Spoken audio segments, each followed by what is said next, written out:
नमस्कार, मैं शेखर त्रिवेदी। वंदे राष्ट्र में आज हम हिंदुस्तान के उस हिस्से की बात करने जा रहे हैं जो सुदूर दक्षिण में है। और बात इसलिए सबसे पहले वंदे राष्ट्र में उस राज्य की होगी क्योंकि वो एक ऐसा राज्य जहां हाल ही में चुनाव संपन्न हुए हैं और भारत की एक प्रमुख राजनीतिक दल जिसका सूपड़ा साफ हो गया है, जिसकी ताबूत में आखिरी कील ठुक गई है, जिसे वाम दलों के नाम से हम और आप जानते हैं, उसके अपनी रिजीम में किए हुए भ्रष्टाचार पर जब केंद्रीय एजेंसियों ने जांच करनी चाहिए तो जिस तरीके का उत्पात केरल के भीतर आज मचा है वो हैरान करने वाला है। हैरानी इस बात की है कि हमारी केंद्रीय एजेंसियों की क्या गलती है और जिस तरीके का वाम दल का, लेफ्ट का इतिहास रहा है, उस इतिहास में सरकार जाने के बाद भी कोई परिवर्तन न होना, किसी तरीके की कोई सीख न लेना, और उससे भी बड़ी बात कि आप राजनीति में चुनाव जीतने के लिए जितनी हिंसा करते थे उस हिंसात्मक रवैये को आपने अपने ऊपर हो रही जांच में भी पीछे नहीं छोड़ा। स्थिति यह बनी कि केंद्रीय एजेंसी के लोगों को भागना पड़ा। केंद्रीय एजेंसी और स्थानीय पुलिस मिलकर के अब इस बात को एफआईआर के रूप में कानूनी जामा पहनाने के लिए तैयारी कर रही है कि आखिर सरकारी कार्य में जिस तरीके की बाधा उत्पन्न की गई है उसका जवाब कहां से दिया जाएगा, कौन देगा, और जिसके ऊपर आरोप लगे हैं आरोपों की जांच नहीं होगी तो यह देश कैसे आगे बढ़ेगा। केरल विधानसभा चुनाव खत्म होने के करीब महीने भर बाद एनफोर्समेंट डायरेक्टरेट ने केरल में 10 ठिकानों पर छापेमारी की, जिसमें पूर्व मुख्यमंत्री और केरल विधानसभा में नेता प्रतिपक्ष पी विजयन और उनकी बेटी वीणा विजयन के ठिकानों पर छापेमारी की गई। यह कार्रवाई मनी लॉन्ड्रिंग से जुड़े हुए मामले की है, जिसमें केरल के पूर्व मुख्यमंत्री पिनराई विजयन की बेटी, उनकी company Exalogic solutions private limited का नाम सामने आया था। यह भी आपको बता दें कि मामला कोच्चि के CMRL से जुड़े कथित अवैध भुगतानों और वित्तीय अनियमितताओं से संबंधित है। अब जिस तरीके की स्थिति बनी उसमें पूरा मामला किस तरीके से आकार ले रहा है यह जानना आपके लिए बहुत जरूरी है। तो समझिए कि यह पूरा मामला है क्या। दरअसल इस छापेमारी का मुख्य आधार अप्रैल 2025 में SFIO द्वारा दायर चार्जशीट है। SFIO ने पूर्व सीएम की बेटी वीणा विजयन की IT कंपनी SPL पर गंभीर आरोप लगाए। आरोप है कि कंपनी को कोच्चि स्थित CMRL से 2018-19 से 3 वर्षों तक बिना कोई सेवा दिए अवैध भुगतान प्राप्त हुआ, अवैध तरीके से भुगतान मिला। 2017 में एक्सालॉजिक और CMRL के बीच सॉफ्टवेयर और मार्केटिंग सेवाओं के लिए कॉन्ट्रैक्ट किया गया, लेकिन जांच में पाया गया कि निर्धारित सेवाएं प्रदान ही नहीं की गई। इस पूरे विवाद की जड़ें साल 2017 से जुड़ी हैं, जब मुख्यमंत्री पिनराई विजयन की बेटी वीणा की कंपनी एक्सालॉजिक ने CMRL के साथ सॉफ्टवेयर और मार्केटिंग सेवाएं प्रदान करने के लिए एक अनुबंध किया, करार किया। आरोप यह है कि एग्रीमेंट की आड़ में बिना कोई काम किए करोड़ों का संदिग्ध लेन देन किया गया। यह अपने आप में एक बहुत बड़ा स्कैंडल है। जिस तरीके की स्थितियां सामने आई हैं उसमें हमें इस बात को समझना पड़ेगा कि हमारे देश में एक दो नहीं, ऐसा कई बार सामने आया है कि कई कंपनियां हैं वो काम जैसा तैसा करेंगी, लेकिन कागजों पर पूरा दिखाई देगा, कागजों पर भी है नहीं है उससे भी आगे बढ़ते हुए भुगतान पूरा हो जाएगा। और भुगतान कई बार संदिग्ध तरीके से भी किया जाता है, हवाला के जरिए भी किया जाता है। अब इन सब चीजों की जांच आखिर कौन करेगा? जांच होनी चाहिए, आरोप लगाए गए हैं तो इन सब चीजों की जांच किसी ना किसी एजेंसी को तो करनी ही होगी। अब स्थिति क्या है, आपको यह भी बता दें कि वित्तीय गड़बड़ी का खुलासा 2019 में हुआ था, जब आयकर विभाग ने CMRL के परिसरों पर छापेमारी की। 2019 में आयकर विभाग ने इस तलाशी अभियान के बाद एक विस्तृत जांच रिपोर्ट सौंपी थी, जिसमें पूर्व मुख्यमंत्री की बेटी की कंपनी को दिए गए संदिग्ध भुगतानों की पहली बार आधिकारिक तौर पर इसका जिक्र किया गया।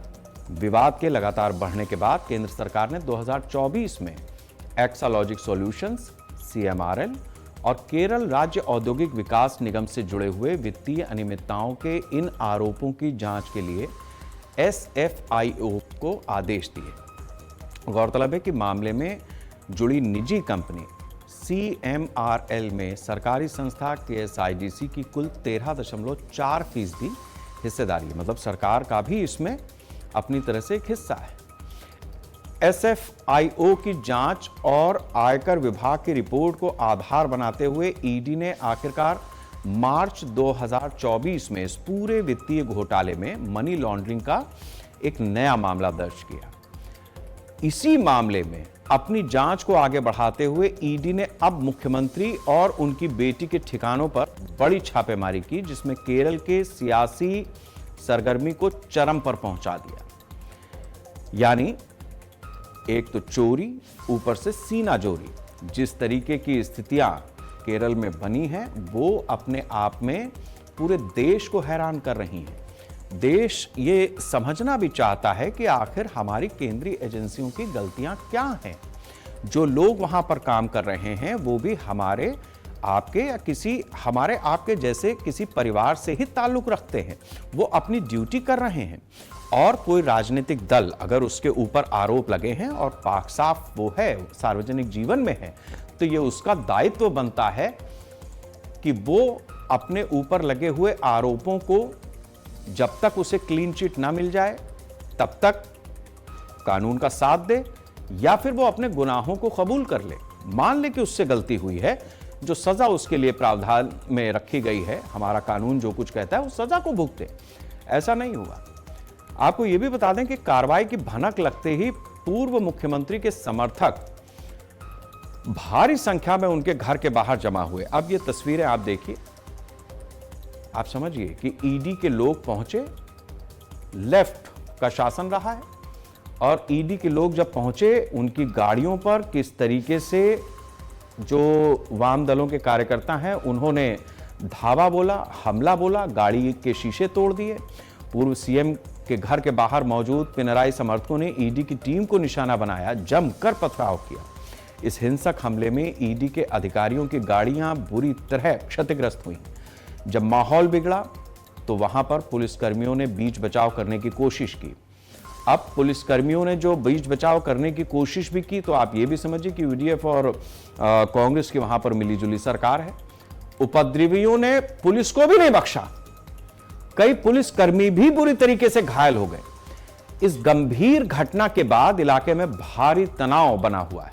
अतिरिक्त सुरक्षा बलों की तैनाती की जा रही है। सूत्रों से मिली जानकारी के अनुसार ED अपने अधिकारियों पर हुए इस जानलेवा हमले और सरकारी काम में बाधा डालने को लेकर स्थानीय पुलिस थाने में उपद्रवियों के खिलाफ नामजद FIR दर्ज कराने जा रही है।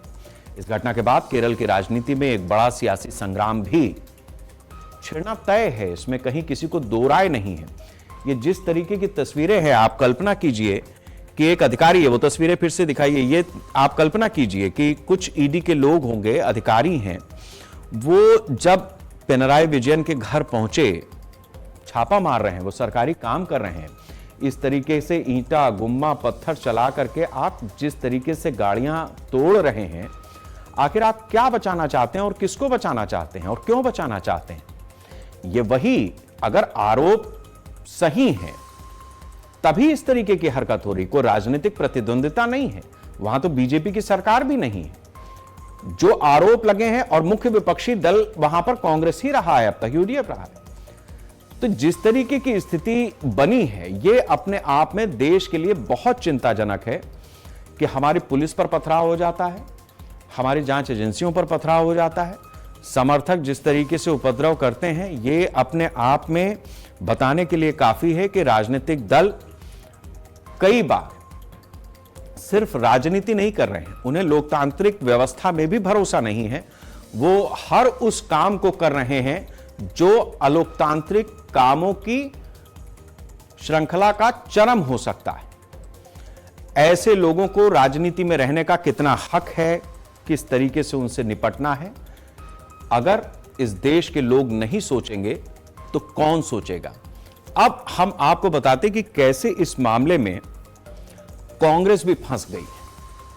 दरअसल इस पूरे मामले को जनता की अदालत में लाने का श्रेय तबकी केरल की मुख्य विपक्षी पार्टी कांग्रेस और उसके गठबंधन यूडीएफ को ही जाता है, जिस बात का अभी हमने जिक्र किया।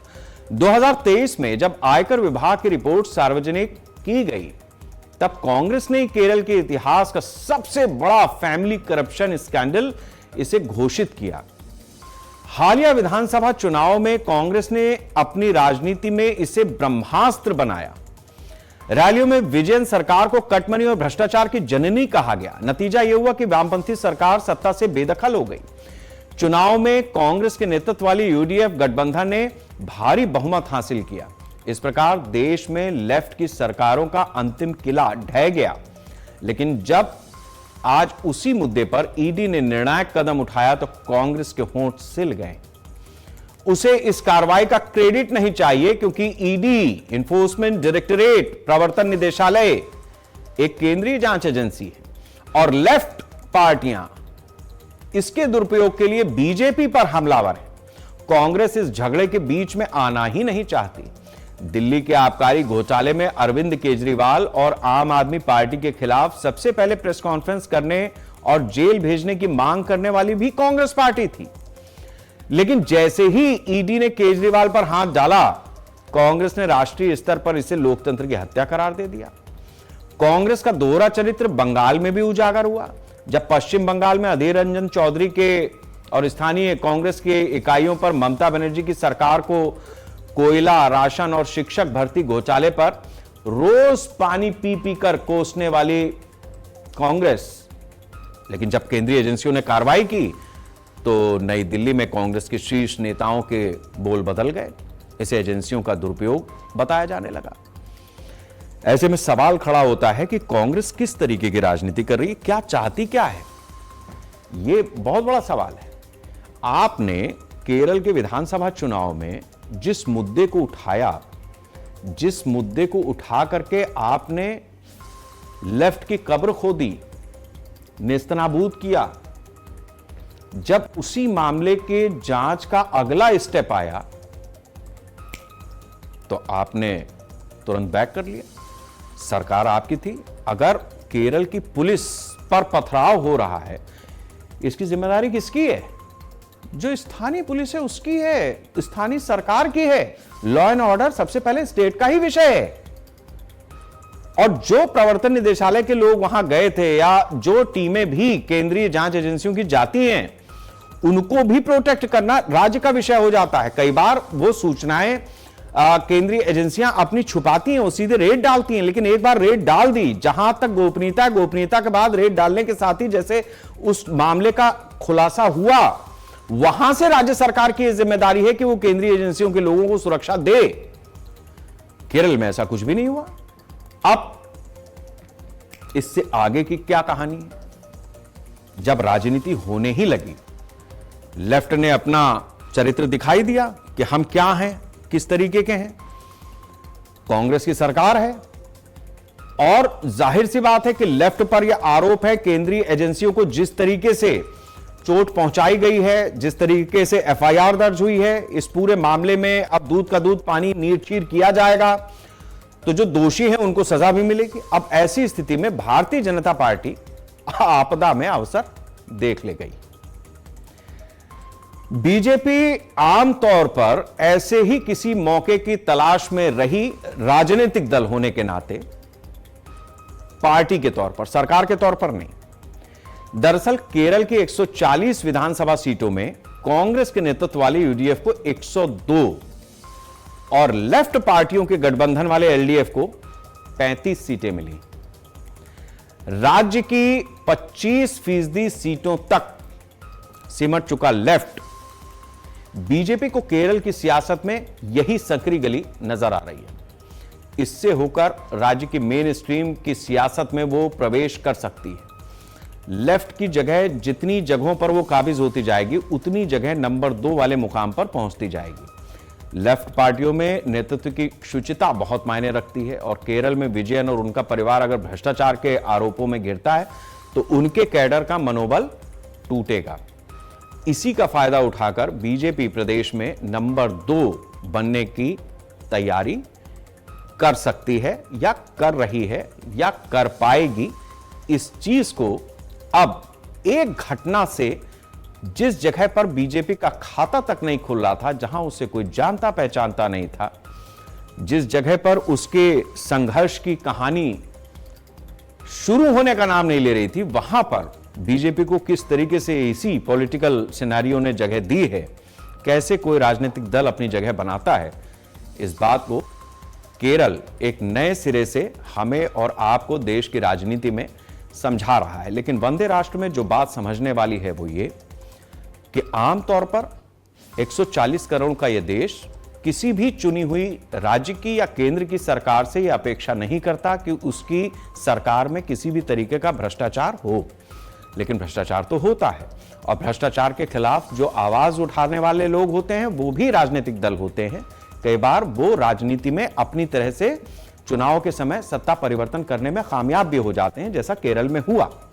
लेकिन उसके बाद जिस तरीके से केंद्रीय एजेंसियों पर हमला हो रहा है, पुलिस पर हमला हो रहा है, उससे यह देश बर्दाश्त करना नहीं चाहता। बर्दाश्त तो कर ही लिया है लेकिन करना नहीं चाहता और यह चाहता है कि ऐसे लोगों का, ऐसे राजनीतिक दलों का समुचित इलाज हो। हम एक छोटे से ब्रेक के लिए रुकेंगे। ब्रेक के बाद जब लौटेंगे तब दक्षिण भारत में एक बड़ा सियासी बवंडर लगातार अपनी रफ्तार पकड़ रहा है। वो बवंडर क्या है, ब्रेक के बाद।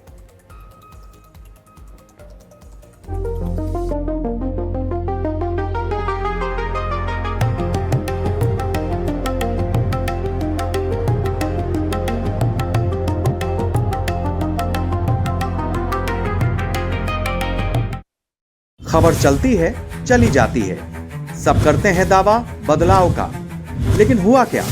कहने से नहीं, करने से आता है बदलाव। आज बदलेगा आज की खबर से। आज की खबर, खबर जहां हम वहां। नैसर्गिक सौंदर्य, समृद्ध लोक संस्कृति और प्राकृतिक विविधता, यही कारण है कि आज उत्तराखंड देश दुनिया के फिल्म निर्माताओं के लिए एक पसंदीदा फिल्म शूटिंग डेस्टिनेशन बन चुका है। प्रधानमंत्री श्री नरेंद्र मोदी के मार्गदर्शन और मुख्यमंत्री श्री पुष्कर सिंह धामी के नेतृत्व में राज्य में फिल्म निर्माण उद्योग को नई गति मिल रही है। उत्तराखंड की फिल्म अनुकूल नीतियों का ही परिणाम है कि राज्य को मोस्ट फिल्म फ्रेंडली स्टेट की पहचान मिली है। राज्य में स्थानीय रोजगार सृजन और 3D टैलेंट, टेक्नोलॉजी और ट्रेनिंग को सशक्त बनाने हेतु उत्तराखंड में एक समग्र 360 डिग्री फिल्म इकोसिस्टम विकसित किया जा रहा है। इसी दिशा में फिल्म नीति 2024 लागू की गई है, जिसके अंतर्गत फिल्म निर्माताओं की सुविधा हेतु सभी प्रकार की शूटिंग परमिशंस के लिए सिंगल विंडो क्लियरेंस सिस्टम को लागू किया गया है, जिसके माध्यम से तय समय सीमा के भीतर शूटिंग की अनुमति प्रदान की जाती है।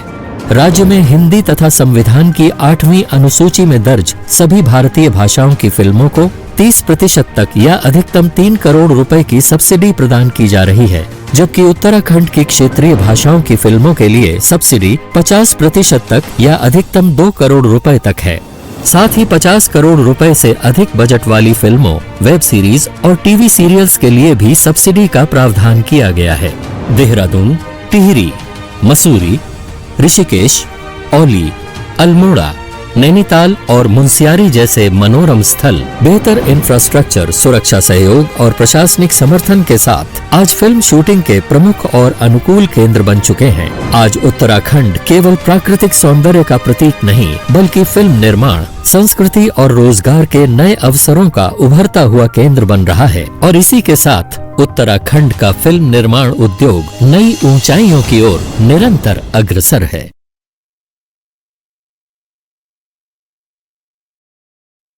आइसक्रीम खाओगी? जंगल में आइसक्रीम मिलती है। समर कूल रेफ्रिजरेटर, आप अपनी ड्यूटी निभाओ, ये अपनी ड्यूटी निभाएगा। समर कूल, लाइफ बनाए वंडरफुल।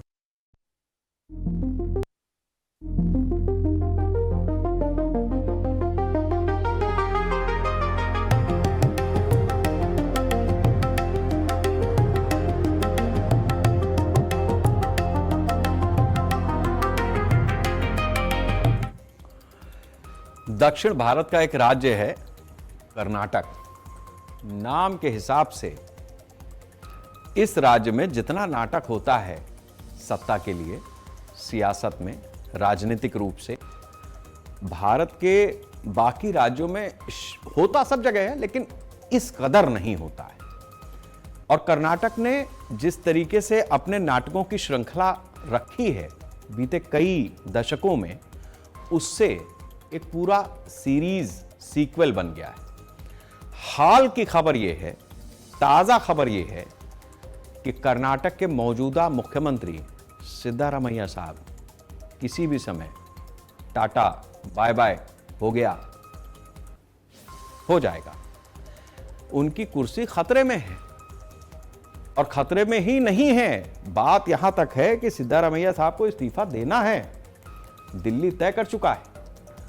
दिल्ली ने जब कोई चीज तय कर ली है, यानी आला कमान ने जब कोई चीज तय कर ली है, तो उसके बाद भी सिद्धारमैया अगर बने हुए हैं तो इसका मतलब अंदर खाने कुछ गंभीर चल रहा है। 6 घंटे बैठक चली। आप कल्पना कीजिए, 6 घंटे मैराथन बैठक चली है कर्नाटक के नेताओं और हाईकमान के बीच। और उसके बाद बताया ही गया कि सब कुछ ठीक ठाक है, राज्यसभा का चुनाव है। उस राज्यसभा के चुनाव के लिए इस मीटिंग को कॉल किया गया था, लेकिन ऐसा है नहीं। बेंगलुरु में अचानक राजनीतिक हलचल तेज हो गई। डीके शिव कुमार का सिर्फ एक जवाब, टाइम विल आंसर। इन सब से राजनीतिक परिवर्तन, सत्ता परिवर्तन की अटकलें और तेज हो गई हैं इस बयान के बाद। कांग्रेस अब कर्नाटक में पावर ट्रांसफर फॉर्मूले पर काम कर रही है। यह उसका पुराना शगल है। दिल्ली तय कर देता है। अलग अलग राज्यों में कांग्रेस की लंबी सरकारें रही हैं, लंबी सरकारें, 5 साल के लिए चुनी जाने वाली सरकारें, लेकिन मुख्यमंत्री को 10 से ज्यादा देख ली उसी 5 साल में। बताया जा रहा है कि 2023 के चुनाव के समय 2.5 साल के फॉर्मूले पर अंदरूनी सहमति बनी थी। अब सवाल यही है, क्या वो वादा पूरा होने जा रहा है? ग्राफिक्स के जरिए आपको बताते हैं कि 2023 में हुए चुनाव का गणित क्या था, जिसके बाद बहुमत से कांग्रेस की सरकार बनी थी। कांग्रेस कर्नाटक में जिस तरीके से अपनी सरकार को फॉर्म करती है, बनाती है, उस कर्नाटक की राजनीति का सबसे बड़ा फॉर्मूला, जिसमें कर्नाटक की कुल 224 सीटें हैं, बहुमत का आंकड़ा है 113 सीटों का। कांग्रेस को जीत मिली थी। कांग्रेस ने 135 सीटें विधानसभा चुनाव में जीती थी। ये 2023 की बात है। बीजेपी को यहां पर 66 सीटें मिली थी। अब इसके बाद जिस तरीके से अन्य के खाते में 23 सीटें गईं, सबसे बड़े दल के रूप में कांग्रेस उभरी। कांग्रेस के 2 नेता सिद्धारमैया और डीके शिव कुमार, दोनों की आपस में बनती नहीं है। पार्टी के तौर पर दोनों नेता एक साथ कई मौकों पर दिखाई देते हैं। सरकार में भी शामिल हैं डीके शिव कुमार, लेकिन जिस तरीके से कर्नाटक का किला कांग्रेस ने फतेह किया, उसमें डीके शिव कुमार की बड़ी भूमिका रही। सीएम बने सिद्धारमैया। वैसी स्थिति थी जैसे केरल में है। दूसरी जगहों पर सीएम तय हो गए, शपथ ले ली गई, लेकिन आखिर तक केरल में मुख्यमंत्री कौन बनेगा तय नहीं हो पा रहा था। वहां भी कांग्रेस की सरकार है। यहां कर्नाटक में भी यही स्थिति है। कांग्रेस खुले में कभी स्वीकार नहीं करती, लेकिन जिसकी चर्चा पिछले 3 साल से लगातार हो रही है, 2023 के चुनाव में कांग्रेस की बड़ी जीत के बाद मुख्यमंत्री पद को लेकर सिद्धारमैया और डीके शिवकुमार दोनों आमने सामने थे। सिद्धारमैया के पास AHINDA अहिंदा यानी ओबीसी, दलित और अल्पसंख्यक वोट बैंक का मजबूत आधार था, जबकि डीके शिवकुमार संगठन, फंड मैनेजमेंट और वोक्का लेगा राजनीति के सबसे ताकतवर चेहरे माने जाते हैं। लंबे मंथन के बाद कांग्रेस ने सिद्धारमैया को सीएम बनाया और डीके को डिप्टी सीएम बनाया। तभी से यह माना जा रहा था कि 2.5 साल के बाद सत्ता परिवर्तन हो सकता है और डीके शिवकुमार अगले सीएम बन सकते हैं, लेकिन ऐसा हुआ नहीं। 2.5 साल तो पूरे हो गए। अब 2.5 साल पूरे होने के बाद भी अगर सिद्धारमैया कुर्सी नहीं छोड़ रहे हैं तो जाहिर सी बात है कि कहीं ना कहीं हलचल होगी। अब सवाल यह है कि अचानक इतनी हलचल क्यों हुई, इतनी तेज क्यों हुई। दरअसल सिद्धारमैया और डीके शिवकुमार दोनों दिल्ली पहुंचे। राहुल गांधी, मल्लिकार्जुन खड़गे, केसी वेणुगोपाल के साथ में अलग अलग बैठकें हुई। इसके बाद सिद्धारमैया ने राज्यपाल से मिलने का समय मांगा और इसी ने सत्ता परिवर्तन की अटकलों को और तेज कर दिया। वहीं दावा यह भी किया जा रहा है कि कांग्रेस हाईकमान राजस्थान जैसे संकट से बचना चाहता है। पार्टी नहीं चाहती है कि गहलोत और पायलट के जैसा खुला संघर्ष कर्नाटक में भी दिखे। इसीलिए एक स्मूथ रास्ता निकालने की कोशिश हो रही है। अब यह स्मूथ रास्ता कांग्रेस के लिए कितनी बड़ी पहेली है या अबूझ पहेली है, यह तो तभी तय होगा अगले 24-48 घंटों में, जैसे ही कर्नाटक में सत्ता परिवर्तन हो जाएगा या फिर सिद्धारमैया अपनी जगह पर बरकरार दिखेंगे। कर्नाटक की मौजूदा राजनीतिक लड़ाई कोई नई बात है नहीं, ये इतिहास है। कांग्रेस पहले भी कई राज्यों में नेतृत्व परिवर्तन और सत्ता संतुलन के प्रयोग करती रही है। पंजाब हो, छत्तीसगढ़ हो, राजस्थान हो, सत्ता परिवर्तन बार बार होते रहे हैं और अब ठीक उसी तरीके की स्थिति कर्नाटक में भी दिखाई दे रही है, जहां दोनों पार्टियों के नेताओं के बीच में संतुलन बनाने की कोशिश हो रही है।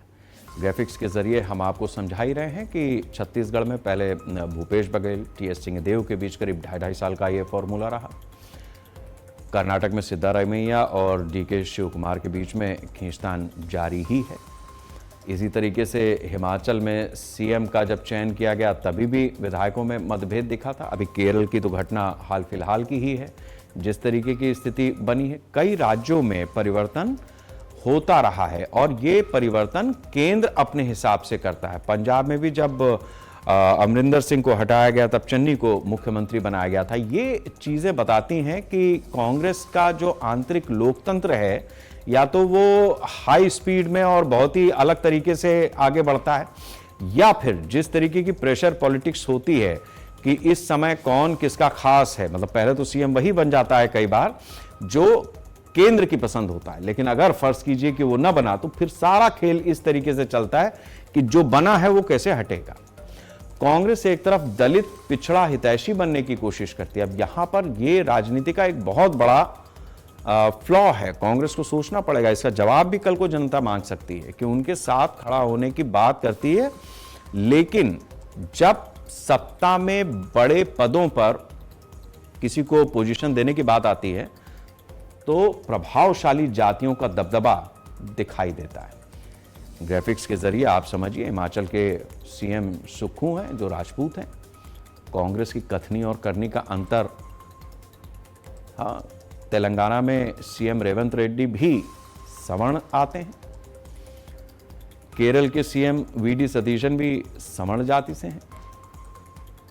तो पूरे देश में दलितों की बात हो रही है, पूरे देश में ओबीसी की बात हो रही है, और जब अपना सीएम बना रहे हैं तो फिर कौन बन रहा है। ये भी कांग्रेस के लिए एक बड़ा सवाल हो गया, ये भी यक्ष प्रश्न हो गया।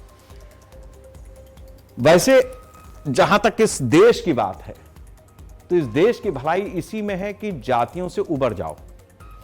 ओबीसी है, SC ST है, सवर्ण है, आरक्षण, ये सारी चीजें हम लगातार उन लोगों के लिए जरूर करना चाहेंगे जो अभी भी सामाजिक रूप से पिछड़े हैं, आर्थिक रूप से पिछड़े हैं, जिनको जरूरत है। लेकिन इससे आगे ऐसा होता नहीं है। लाभ वो भी ले रहे होते हैं जो मलाईदार पदों पर बैठे हैं। एक पीढ़ी निकल गई, दूसरी पीढ़ी निकल गई, और राजनीति ही उनकी उस दिशा में उसी तरीके से चलती चली जा रही है, बावजूद इसके कि वो कब के सवर्ण हो चुके हैं। सवर्ण मतलब सिर्फ सवर्ण से इसका नहीं है कि आपने किसी खास विशेष जाति में जाकर के या जाति के उस कैटेगरी में जन्म ले लिया है। आप हो गए हैं, आप सक्षम हैं। सक्षम से मतलब है सवर्ण का। कर्नाटक में संभावित सत्ता परिवर्तन का विरोध अब खुलकर सामने आने भी लगा है। सिद्धरामैया के जो समर्थक हैं वो अपनी तरह से अड़े हुए हैं। स्थिर सरकार सिद्धरामैया दे रहे हैं कर्नाटक को, इस बात को लेकर के उनके समर्थक अब मैदान में हैं। दूसरी तरफ कार्यकाल के बीच में मुख्यमंत्री बदलने से जो एक कांग्रेस के खिलाफ कह लीजिए या सरकार के खिलाफ जो माहौल बनेगा, वो भी अपने आप में एक बड़ा सवाल होगा। कांग्रेस उससे कैसे निपटेगी? अच्छा, सिद्धरामैया जो है वो ओबीसी तबके से आते हैं, तो ये और बड़ी स्थिति हो जाएगी। कोढ़ में खाज जिस कहावत को हम लोग कहते हैं। कई ओबीसी संगठनों ने भी सवाल उठाया है कि आखिर एक बड़े पिछड़े वर्ग के चेहरे को क्यों हटाया जा रहा है। दूसरी तरफ बीजेपी इसे ओबीसी मुख्यमंत्री हटाने का मुद्दा बनाकर कांग्रेस पर हमला कर रही है। वहीं डीके शिव कुमार के समर्थक 2023 में हुए कथित 2.5 साल के वादे को याद दिला रहे हैं। यानी कांग्रेस के भीतर अब सत्ता, जाति और वादे की 3 तरफा लड़ाई दिखाई देने लगी है। अगर कांग्रेस यहां सत्ता परिवर्तन सफलतापूर्वक कर देती है तो यह पार्टी के लिए एक नया राजनीतिक मॉडल बन सकता है। लेकिन अगर अंदरूनी असंतोष बढ़ा तो यही कर्नाटक कांग्रेस के लिए सबसे बड़ी चुनौती भी बन जाएगा, क्योंकि राजनीतिक दल आपको कभी भी ऐसे मौकों पर छोड़ने के लिए तैयार नहीं होते हैं। वो आपको घेरेंगे, और सिर्फ घेरेंगे इस नियत से नहीं, बल्कि उस मुद्दे पर जो उनकी दुखती रग है। और खास तौर से भारतीय जनता पार्टी उत्तर प्रदेश में जिस तरीके से पीडीए का फॉर्मूला अपनी तरह से बार बार सामने आकर के खड़ा हो जाता है, और उसमें कांग्रेस भी अपना हिस्सा ढूंढती है, दलितों की बात करती है, पिछड़ों की बात करती है, SC ST की बात करती है, वहां कर्नाटक का उदाहरण भारतीय जनता पार्टी या कांग्रेस के जो विरोधी राजनीतिक दल हैं, कांग्रेस के अगेंस्ट जो राजनीति करते हैं, वो इस मुद्दे को छोड़ देंगे। इस बात की उम्मीद की ही नहीं जा सकती है, क्योंकि सिद्धरामैया ओबीसी तबके से आते हैं और डीके शिव कुमार सवर्ण जाति से आते हैं। बाकी जगहों पर भी कांग्रेस के जो सीएम हैं वो चूंकि सवर्ण जाति के हैं, इसलिए बैलेंसिंग इक्वेशन कांग्रेस के लिए बड़ी महत्वपूर्ण है कि वो इस समस्या से कैसे निपटेगी। वंदे राष्ट्र क्या चाहता है, देश क्या चाहता है?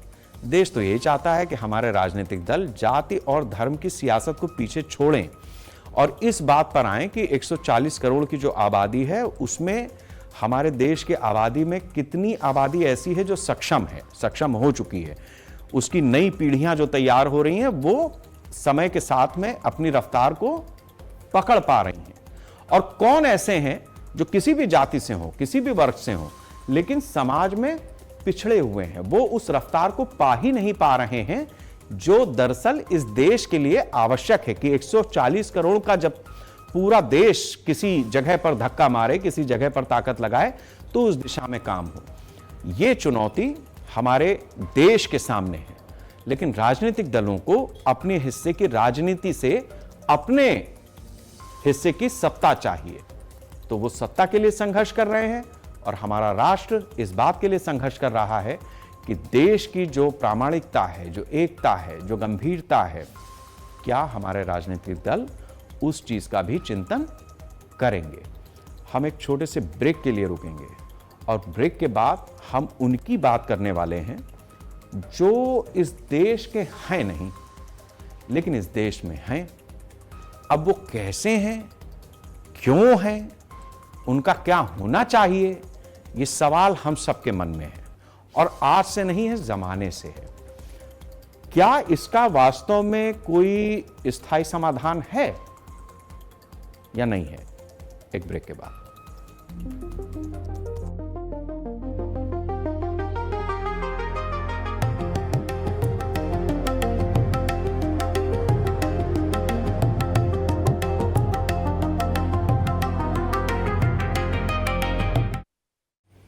हमारे देश को किससे खतरा है? एक खतरा तो उन लोगों से है जो इस देश के बाहर से आए हुए हैं।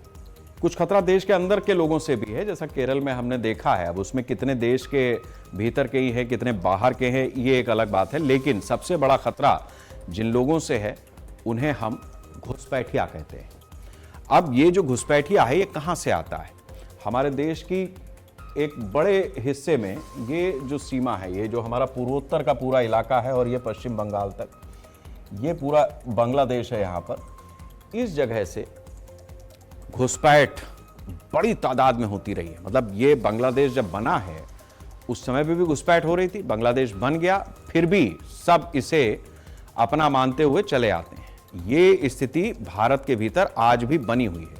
क्या अवैध घुसपैठ अब सिर्फ बॉर्डर तक सीमित नहीं रही है? और क्या इसी खतरे से निपटने के लिए केंद्र सरकार ने हाई लेवल कमेटी बनाई है? एक ऐसी कमेटी जो देश में डेमोग्राफिक बदलाव की जांच करेगी, घुसपैठियों की पहचान करेगी और सरकार को कार्रवाई का रोड मैप देगी। देश में अवैध रूप से रहते हुए यहां के डेमोग्राफिक चेंज के तहत आबादी और सुरक्षा के सिस्टम को प्रभावित कर रहे घुसपैठियों को देश से बाहर खदेड़ने की उल्टी गिनती शुरू हो गई, काउंटडाउन शुरू हो गया। केंद्रीय गृह मंत्री अमित शाह ने घोषणा की है कि इसके लिए भारत सरकार ने एक हाई लेवल कमेटी का गठन किया है। सुनिए गृह मंत्री क्या कह रहे हैं। भारत सरकार ने ये तय किया है कि हम न केवल घुसपैठ को रोकेंगे, एक एक घुसपैठिए को चुन चुन कर देश के बाहर निकालेंगे और हमारी जनसांख्यिकी में अकृत्रिम बदलाव नहीं होने देंगे। ये जो जनसांख्यिकी का बदलाव करने का षड्यंत्र है, इसको सीमा सुरक्षा बल ने रोकना है।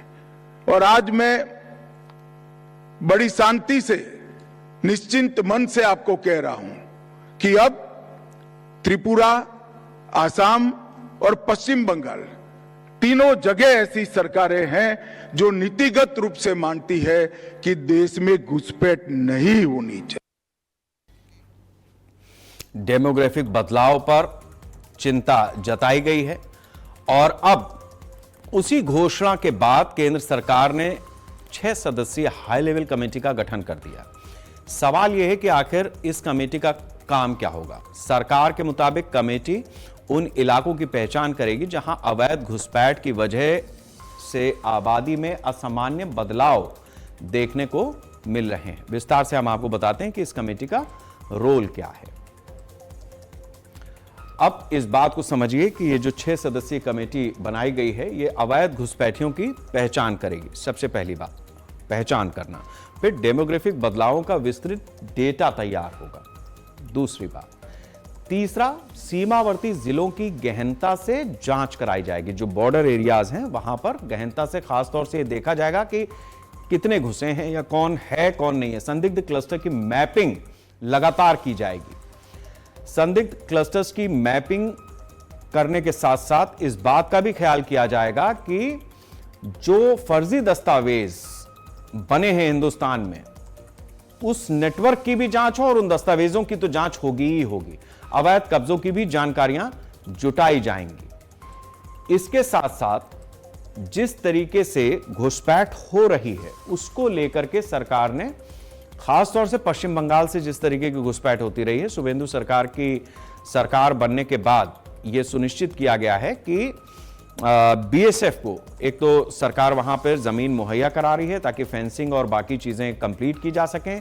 इसके साथ साथ जिसको हम कहते हैं चिकन नेक, वो असम सिलीगुड़ी का जो हिस्सा है जिधर से हमारा ये जिसे आप कहते हैं ये हिस्सा जो है, ये चिकन नेक पतला सा रास्ता है 20-22 किलोमीटर का, और ये एक ऐसी जगह है जहां से हिंदुस्तान को खट से काट सकता है हमारा दुश्मन। उस स्ट्रेच को अगर कवर कर लेता है तो ये अपने आप में बहुत बड़ी जगह थी और इसको अब पूरी तरीके से केंद्र सरकार के अधीन कर दिया है दोनों ही सरकारों ने।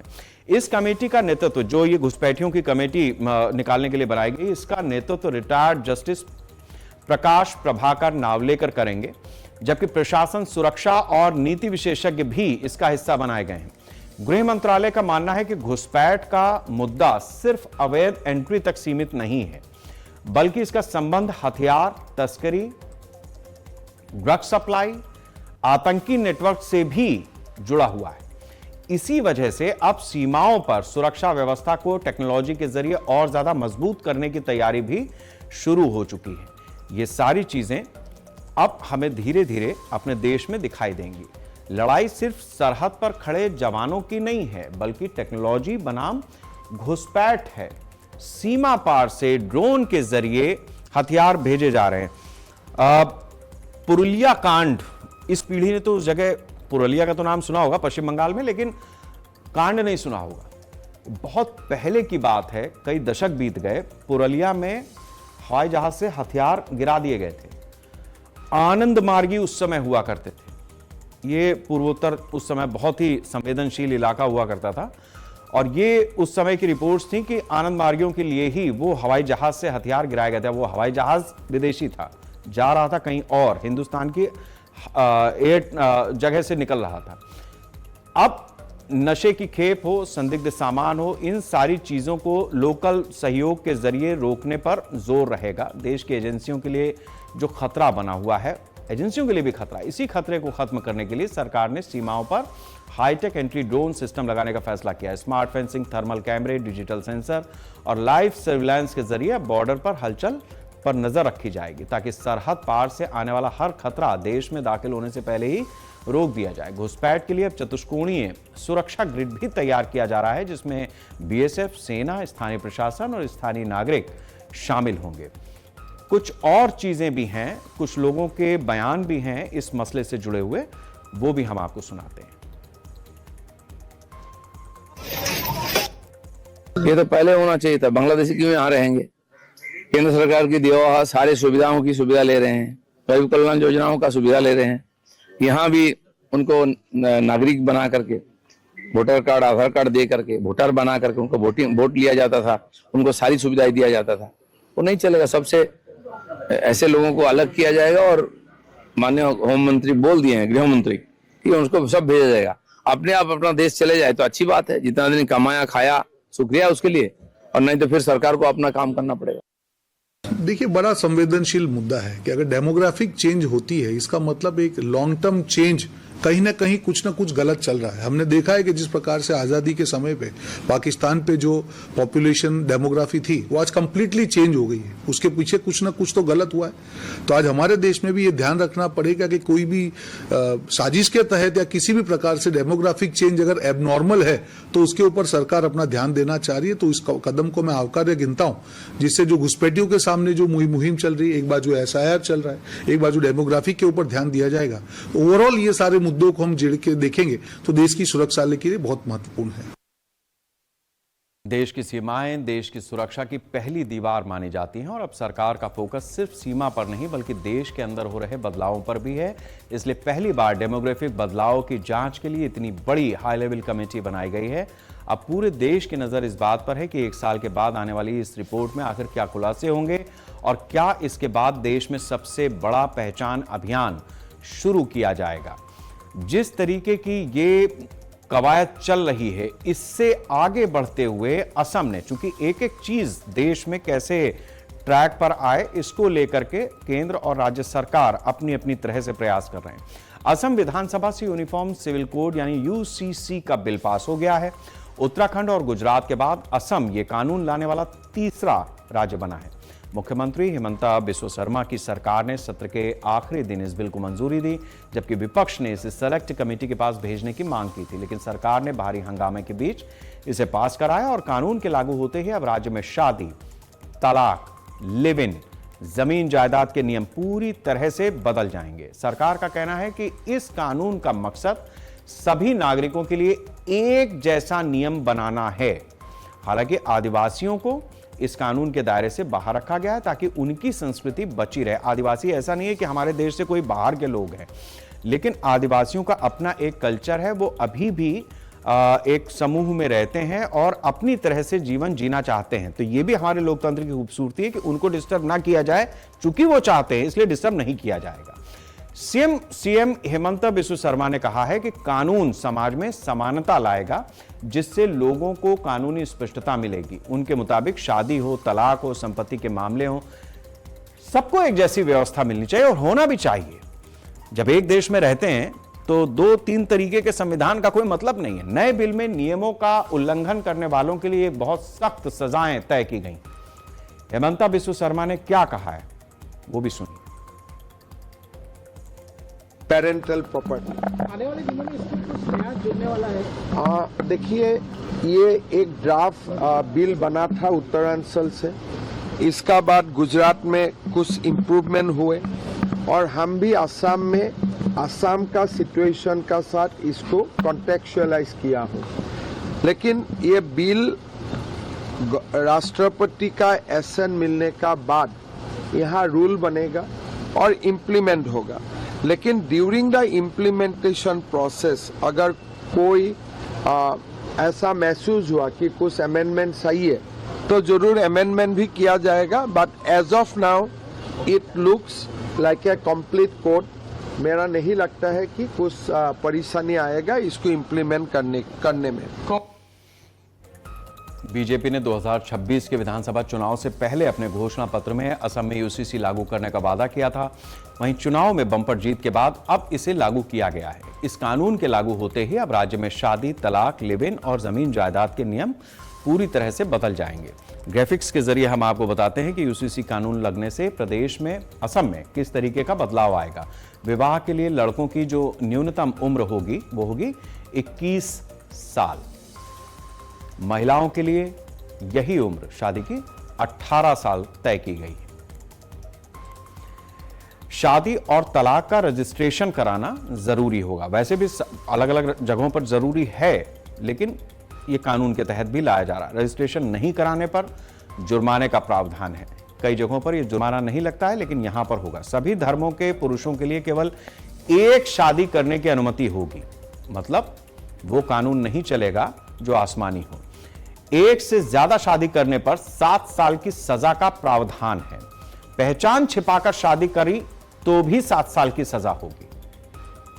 ये अपने आप में महत्वपूर्ण है। जबरदस्ती, डरा धमकाकर अगर शादी की जाती है तो भी 7 साल की सजा का प्रावधान रखा गया है।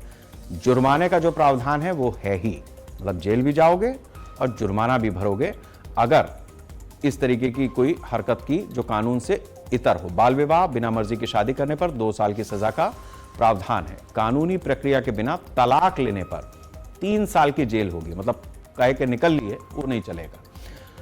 अगर कोई समाज के प्रतिबंधित रिश्तों में शादी करता है तो ऐसी स्थिति में 6 महीने की जेल और 50,000 रुपए का जुर्माना उसे भुगतना होगा। मतलब समाज जिसकी परमिशन नहीं देता वो भी नहीं कर सकते आप।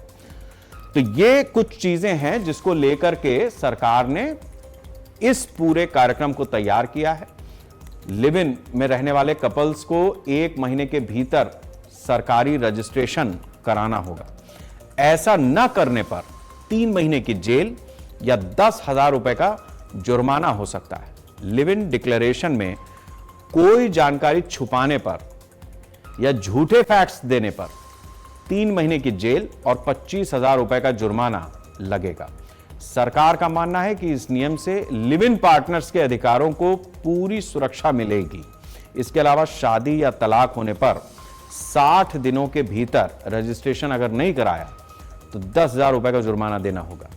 अगर कोई रजिस्ट्रेशन के दौरान नकली दस्तावेज जमा करता है तो उसे भी 3 महीने की जेल होगी और 25,000 रुपए का जुर्माना होगा। ये सारी चीजें इस तरीके की हैं जो आने वाले समय में बताएंगी कि असम में जिस तरीके का यूसीसी बिल लाया गया है उसका प्रभाव किस तरीके से पड़ रहा है और कैसे असम को भी आगे बढ़ने में यह कानून मदद कर रहा है। असम में संपत्ति के बंटवारा, संपत्ति का जो बंटवारा होता था वो भी बड़ा अजीबोगरीब था, उसको भी सरकार ने इस कानून के जरिए मॉडर्न बनाया है।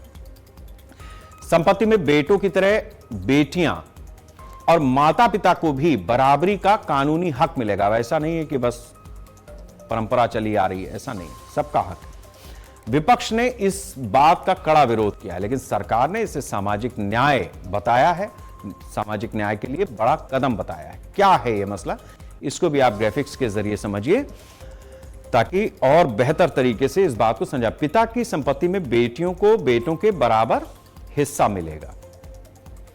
माता और पिता दोनों को ही क्लास 1 उत्तराधिकारी की श्रेणी में रखा गया है। नया कानून सभी नागरिकों के लिए संपत्ति और उत्तराधिकार के समान नियम तय करता है। पहाड़ी और मैदानी आदिवासी समुदायों को इन प्रावधानों में छूट भी दी गई है। पिता की संपत्ति में बेटियों को बेटों के बराबर हिस्सा मिलेगा।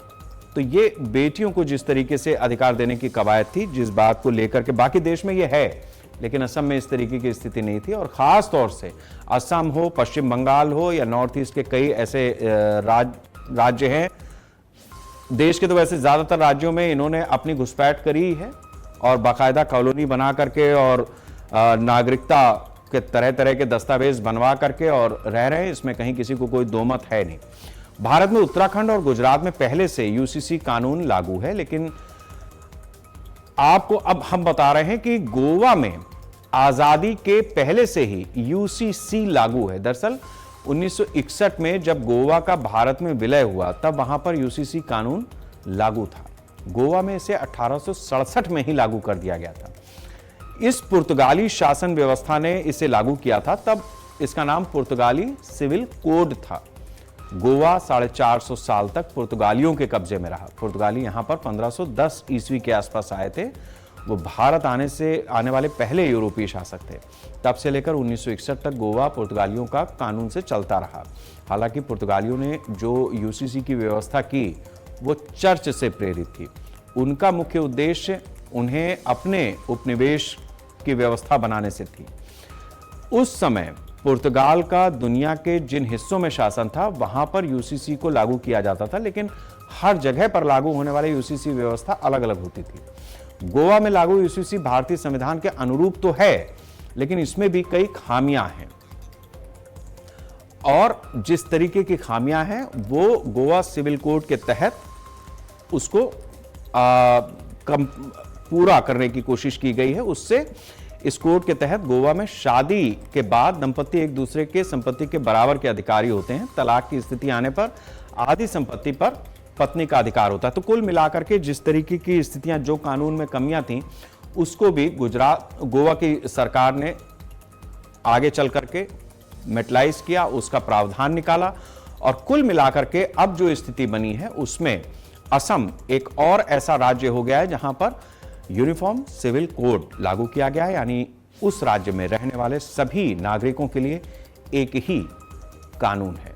और शायद यही देश भी चाहता है कि हर नागरिक को एक जैसा हक मिले। नमस्कार।